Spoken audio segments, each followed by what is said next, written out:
and welcome to the skating lesson. I'm Alexis Semeka. Fans, friends, we have a national emergency. Who will skate with Alexa? This is the skating lesson.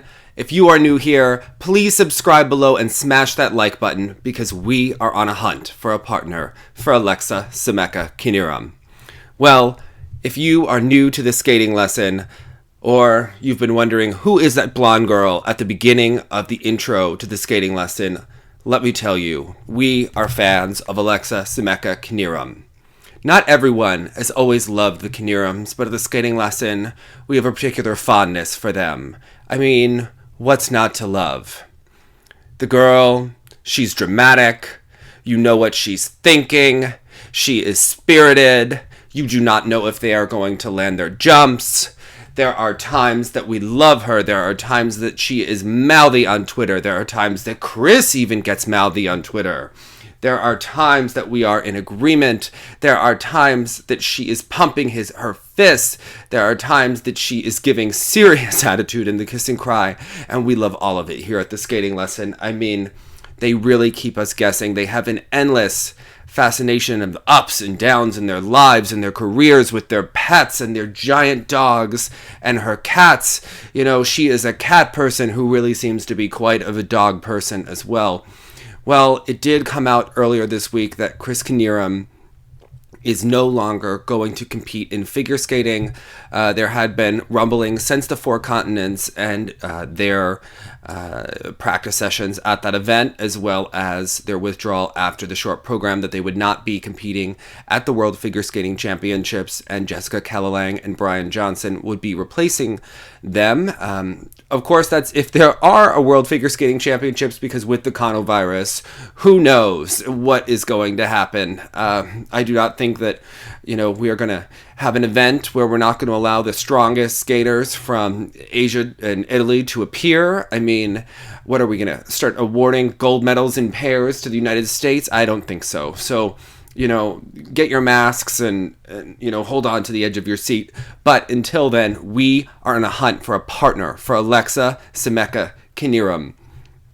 Chris has decided to retire. He cited, you know, he was having diminishing passion for the sport. They mentioned some depression. You know, he lost his father in 2017 and never really had time off because, of course, after losing his father on the 2017 World Championships, it was soon time to move on and get ready for the Olympics. And that's not an opportune time to be processing grief. So if you think about that, they have had an endless series of ups and downs since that time. They had a brief stint where they moved to Germany to train with Alyona Savchenko. And I don't think it was something that on paper probably could have worked. They were Alyona's first team. It was an experiment. Alexa is spirited. Alyona is spirited. She had never coached a team before. They had, you know, unsure what they were going to do when she was going to be performing in shows. There were just a lot of question marks there, but it certainly kept us guessing. And in the beginning, they were full steam into this on Instagram, and it was like the way we were. It was like a gay relationship. It was hot and then it was over. It really kept us guessing. Alexa fired Alyona or Alyona fired Alexa? It probably was a combination of both. One was probably yelling, "That's it, we're done," and the other was saying, "That's fine, it's over." Exactly what happened. We do know that in their time together, they did lose the Nebelhorn Trophy, which they were favored to win. And, you know, different stories emerged after that. Alyona had wanted a lot of changes. We know that she's a very forceful person.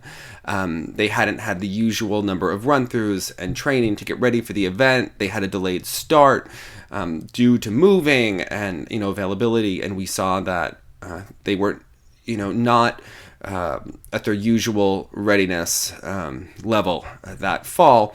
And then they wound up moving to California. They worked with Jenni, Meno, and Todd, but it was a very uneven season after the Olympics.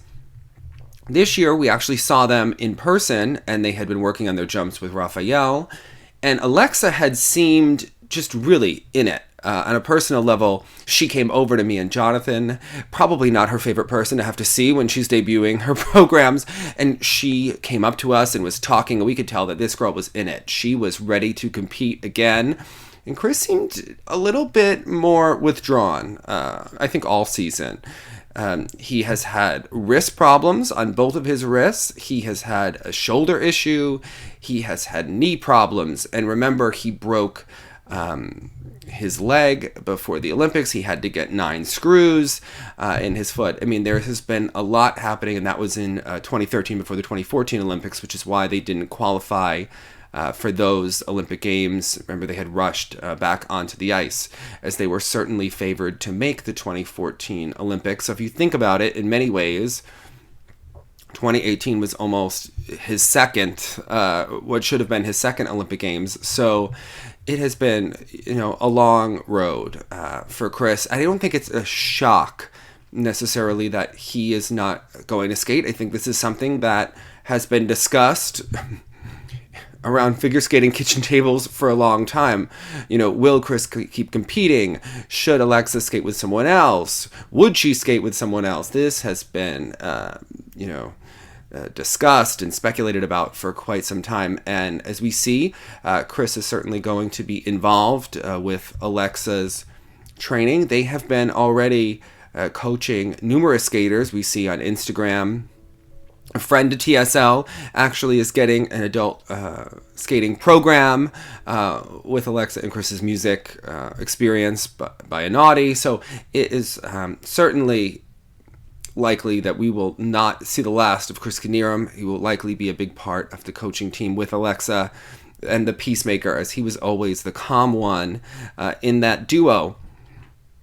And it's interesting because looking back at some of their videos, their first season, Alexa and Chris were quite solid on their technical elements, landing their jumps at the Nationals. And once he got injured, it just seems like it's been a never-ending stream of injuries for him, and his consistency and his confidence seems to have really waned since that time. We haven't seen, the consistency on the jumps, although they have certainly had some success. I certainly think probably the 2016 Four Continents Championships was the height for them when they landed their throws. They did their quad twist. They landed both side-by-side jumps. It was quite the skate of their lives. And judging by Alexa's reaction, there were so many people that obviously had a lot of thoughts when she was so excited after the short program and after the free skate. Why are you so excited after a short program? But knowing that, learning rather, that they weren't even sure if they were going to go to the national championships. They weren't sure if, they were going to compete and continue.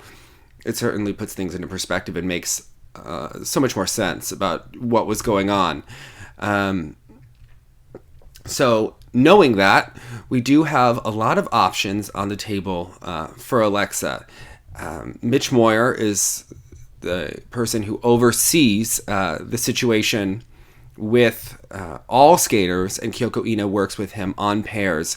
Now, a year ago, when Deanna Stellato split up with Nate Bartholomew, thinking he was retiring, they did not necessarily help Deanna find a partner, as they would not split up any of the teams, and they didn't want to be blamed for that. Now, this is a practice that we hear about happens all the time. Nina Mosier, who's actually hired as a consultant by the USFS, also known as Elton John, she is infamous for splitting up and reteaming teams on a practice session in Russia and just telling them this is how it is. And she now works in the U.S. She spent a lot of time, she seems particularly friendly with Delilah, and she spent a lot of time with the Canes. We did see her working with Alexa and Chris at times. But it's interesting, what is she advising in this situation? This is certainly an area where her expertise would be valued, and we have to see how much how much is Nina really adding. It's been unclear what her contribution to the USFS has been. We do know that she did find a Russian partner for TJ Knierim.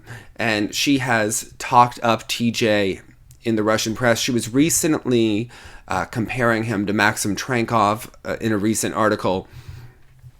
So it seems that perhaps she is at least helping partners. They could always get a Russian partner for Alexa as well, though that would, likely keep her out of the next 2 Olympic Games based on how citizenship is earned and how long it takes to get, even with an athlete like Alexa. Alexa has been very successful internationally, finishing in the top 10 of the World Championships 4 times.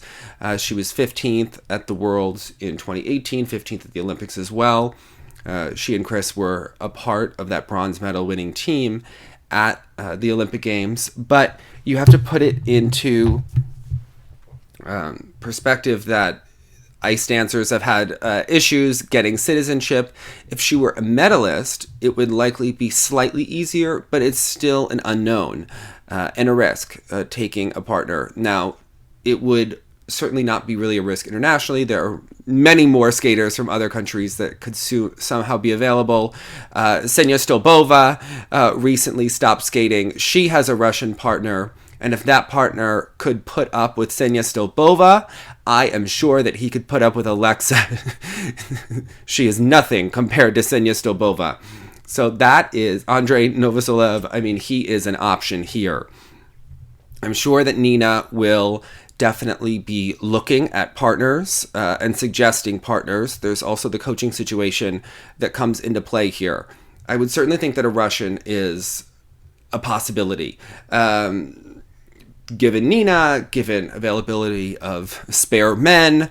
But there are men in the US that would be good with Alexa. And this is where Nina advising would really come into play, because it's no secret that Kanan O'Shea, Denny and Fraser, and Kanan LeDuc are all partnerships that have drawbacks to them. If we look at Tara and Danny, Danny is extremely talented. He works well with Tara, but they certainly have a technical maximum, and that's certainly something that shows when they compete internationally. They have been scored better in the U.S., but we really have seen probably the maximum of what they can do. Danny is from Chicago. He and Alexa have a similar skating lineage. It would likely be a very easy pair to put together. They would likely work. Probably no huge sparks between them, but it would be a pair that would be very functional. Danny is not quite as strong as Chris Knierim, and the lifts and probably the throws and the twist would not be as big as what Alexa is used to with Chris, and those were really kind of her hallmarks. So it would be a little bit different. Also, Danny has been reluctant to change partners, so he did move across the country with Tara. He is known for having a dad who's quite astute about skating, who definitely is the skating parent in that family. It wouldn't be a surprise if maybe they had a conversation. Son, I think this is your moment. But it seems like Danny has been reluctant to make major changes. Tara has really run that pair for years. We'll have to see. It would probably be a safe bet. It'd probably be one that looked good on paper. Last year, the USFS actually invited Danny and Brandon Fraser to help out at the pair cattle call that they do, knowing that Deanna would be there. And she was suggested to try elements with both.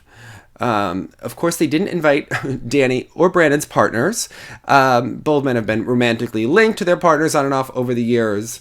And I like how the USFS is passive-aggressive like that, thinking that the female pair skaters aren't going to find out, that everyone in skating doesn't talk, but, that's fun. That's fun for everyone.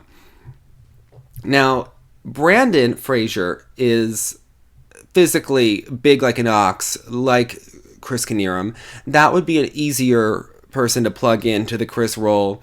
He has the big twist. They'd be able to do the big throws. He can do a side-by-side triple salchow.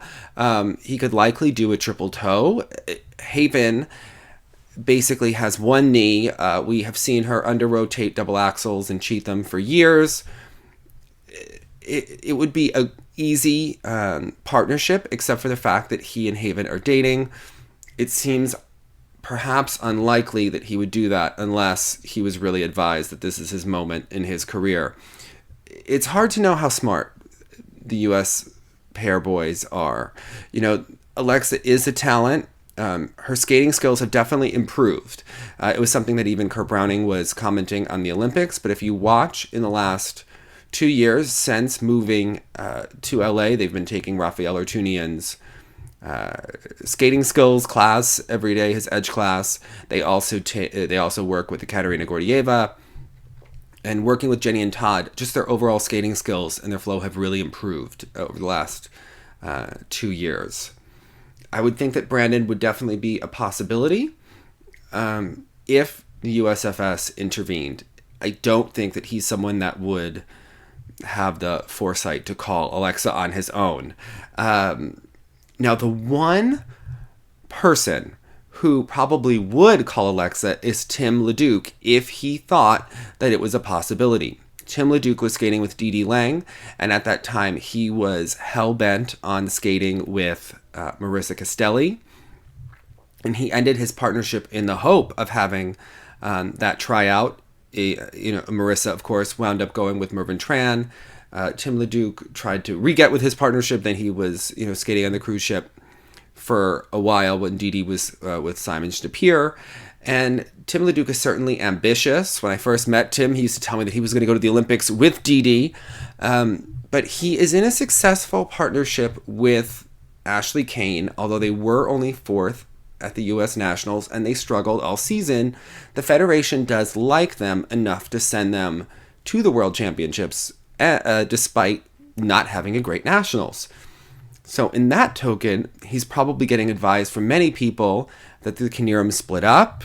You're a shoo-in to be kind of the top U.S. team, although they weren't necessarily the top U.S. team this season. He does have to look at that when he's looking at what his Olympic chances may be. I would look at it that the U.S. is probably going to have one spot in pairs. And, he certainly has a shot with Ashley Kane, but they do not have the most ideal size difference. So for Tim, it would really be a calculated risk. He would look good with Alexa. Now, he is driven. Alexa is driven. He has to deal with Ashley Kane, who's also a lot. If you watch her social media, Tim has certainly tried to bulk up to skate with Ashley Kane. And a lot of the programs really highlight Ashley and Ashley's personality, but Tim is a really beautiful skater. And when he skated with Dee Dee, his old coach and choreographer, they really emphasized his unique skating ability, his ability to, his line, his ability to skate, his performance quality on the ice. He would have a really interesting look with Alexa. I was talking to a number of coaches, and there were votes for Danny, votes for Brandon, but a couple people who broke it down agreed that Tim and Alexa would really be kind of the strongest pair. He certainly has better skating skills, better line than Brandon, and he certainly has an interesting look, the different hair colors. It would all look good with Alexa. He's a gay man. Being gay in Texas, not as good as being gay in Los Angeles. We can kind of end that there. But, he's in a partnership that is relatively successful. They don't have a lot of expenses because they take from Ashley's parents. They are supported by the Federation.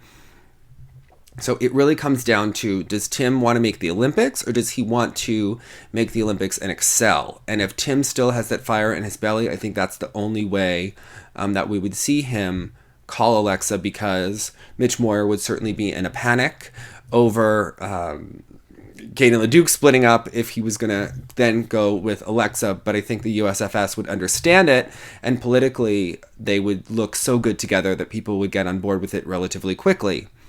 But you have to see, will it happen? I wouldn't say it's extremely likely, but between Danny, Brandon, and Tim is the one who would call her. He is certainly the smartest, the most competitive, and he's definitely very hardworking. Now, what about TJ? He has a Russian partner, so they still have the citizenship issue, though I would not put it past TJ to marry his partner. TJ has a reputation of being difficult, immature. He's certainly put out questionable rap music in the past. There are whispers as the day is long about TJ. I don't think Alexa would want to put up with TJ. If she had to get to the Olympics, that's a whole other situation because Alexa's looking for a partner. We have to look, how good is TJ? He's been talked up. He is very unproven. Alexa has been at the top senior level. TJ has really only competed internationally on the junior level. And he does not have the same experience with her, although with his ego, he probably thinks he is 2 times as successful. I don't think that it will likely happen. TJ is so tied to Delilah, I don't think that we would see Alexa return to Colorado. So there also are some young boys. Ian May was tied with Jenni and Todd last year when he was looking for a partner. Again, it's the same thing. He is a young, up-and-coming skater, but not really the same talent level. Again, I would look to Russia, perhaps Stobova's partner. There could be many other Russian men, but we will have to see who will skate with Alexa. I certainly think that she has a lot of potential. We've seen her do all sorts of different triple jumps on Instagram in the past. She certainly has a love for skating that comes across. She has finally learned how to package herself. She has learned how to costume herself. The girl has come a long way from the days of mismatched blues. She knows how to pick music. She has better choreographers than when she was with Delilah. I mean, this girl has learned. We will certainly have to see what happens. But who do you think will skate with Alexa? Leave your comments below. Are you team Tim LeDuc? Are you team Brandon? Are you team Danny? Are you team Stobova's brief suffering partner? What do you think? Who should work with them? Who should coach them? Who should choreograph for them? What do you want to see? What Lisa McKinnon dresses should Alexa be wearing? Leave your comments below. Thanks so much. Bye now.